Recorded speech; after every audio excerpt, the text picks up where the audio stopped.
Hello and welcome to another edition of Mama's Gone Wild. I'm Nikki Woods. And I'm Mary Boyce. And today we are talking to Rasheda Kamaria about we are talking about bullying and, as you call it, relational aggression. Which is, and that's kind of the first time I've heard that term. So let's start there. What is relational aggression, and what exactly, or what does that all entail? Okay, so relational aggression really involves the type of relationships among typically girls and young women. Sort of the mean girls, the cliques that you see in schools and in communities. There is a bit of tension, kind of a frenemy relationship among many girls and young women, and those are some of the things that we deal with. Yeah. Sadly. Hence hip hop, Love and Hip Hop, or Basketball Wives, or any other show involving housewives of any kind. So we see a lot of that. Where does it come from? Why? Where does it start, and why do we? Because even like you said, I mean, even when you're friends with somebody, or your coworkers, or you're on the same team, there seems to be that tension, that competition. Where does that come from? Well, it all comes from people just not having or not being willing to really communicate. There are theories in psychology. While I'm not a psychologist myself, but we look at how children develop and how the need to belong. That need to belong is critical, especially among elementary school age students, and we see that progressing into middle and high school. But when people don't have the support or the education to be able to handle these feelings that come up or these situations that come up, it turns into something that we see acted out in the form of bullying, cyberbullying, ostracizing other people, as well as what I tell my nieces, low self-esteem days. Mm-hmm. So we have this thing where if my nieces are picking at one another or talking about kids at their school, I ask them, are you having a low self-esteem day today? And they're like, oh, Auntie Rasheda, you always ask us if we're having a low self-esteem day. But I think that's important so people could see how their behavior is impacting other people. And a lot of times we do it in a way that is negative instead of actually talking to your best friend about, hey, what you said the other day outside during recess, what you said the other day really hurt my feelings. And, I'm sad and disappointed about it. Instead, they'll go behind each other's backs and start rumors. And so that kind of creates this vicious cycle of, relationships just gone bad.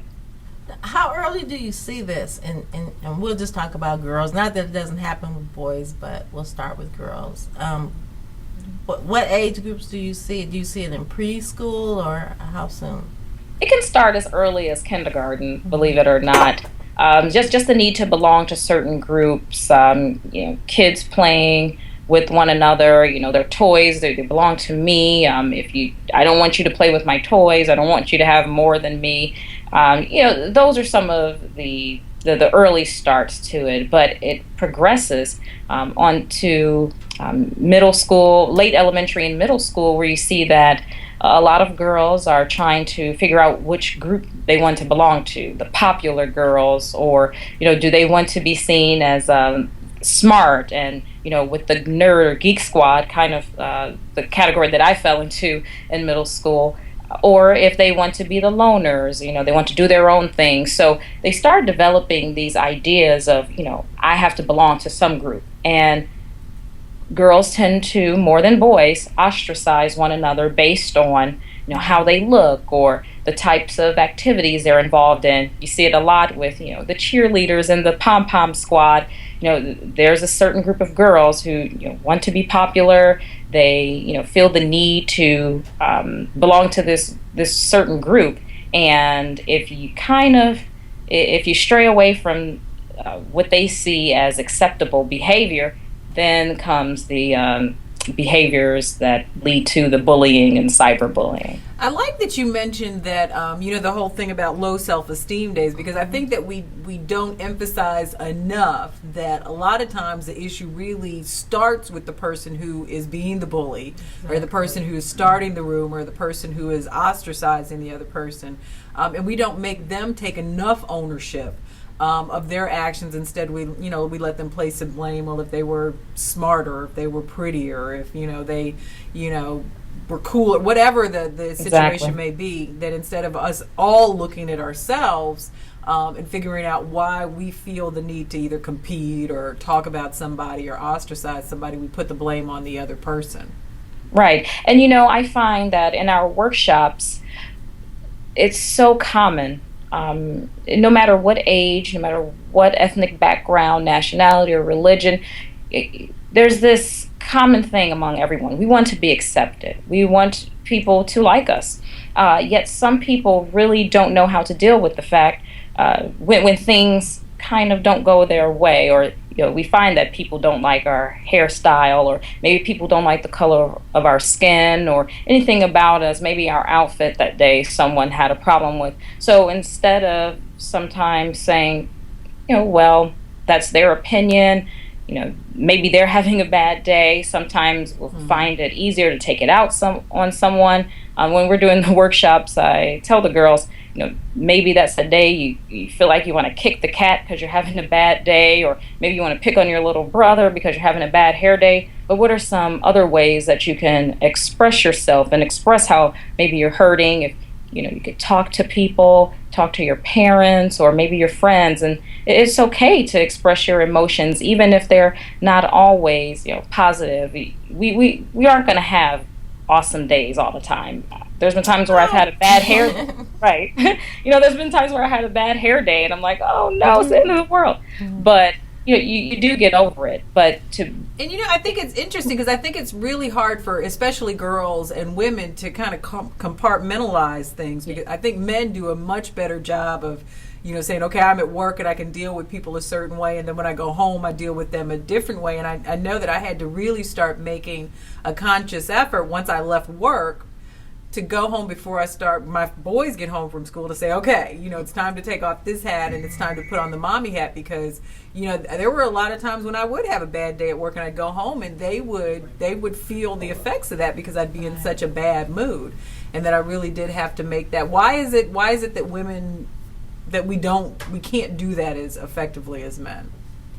Well, sometimes women definitely internalize a lot of things. If things aren't going the way we want in the workplace or with our families, we take that on and say, well, maybe there's a reason why. Maybe it's me. Maybe it's something I haven't done. Because, we always want to fix things. Women have the tendency to want to fix things. And we have this instinct that says, let me take this burden on, whether it's at school.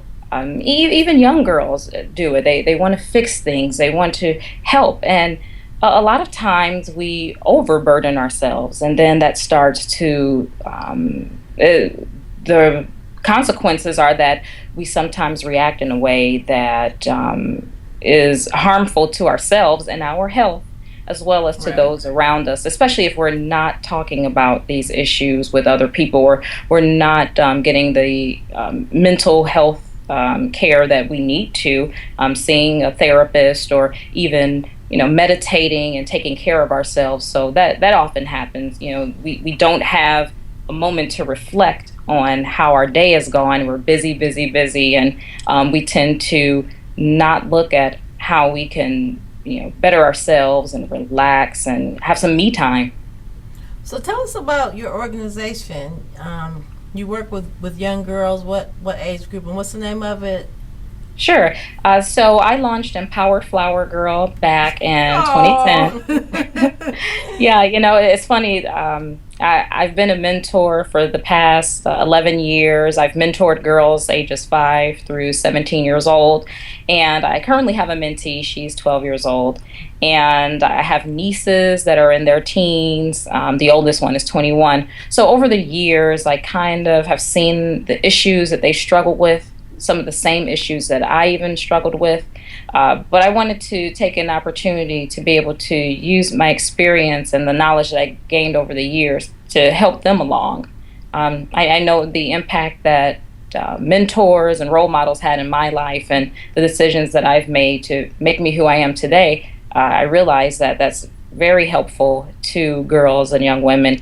And I said, now is the time to do it, especially with the rise in bully sides, meaning, young people taking their own lives because they've been bullied to a point where they can no longer handle it and feel that, it's better to be gone than to be here and suffer through it. And as a victim of bullying myself, I realized that, it does get better. In fact, the things that the kids may have teased and bullied you about growing up are the things that will actually make you a successful and appreciated adult. Ooh. So try to incorporate that into all of our workshops. Yeah, I was just thinking back to my own class reunions and all the people that told me I wasn't going to be anything. Right. That's right. So give us the website, please. Sure. It's empoweredflowergirl.com. And you can also follow us on Twitter at EFG Empowered. And we're also on Facebook, Facebook/Empowered Flower Girl. Very good. Thank you so much, Rasheda. We appreciate you joining us and enlightening No us. problem. Yes. Yeah, anytime. Ongoing cycle of relational aggression. Got it. Relational aggression. Got it. Remember that. I will. And as always, we thank you for joining us for another edition of Mama's Gone Wild. I'm Nikki Woods. I'm Mary Boyce. Stay wild.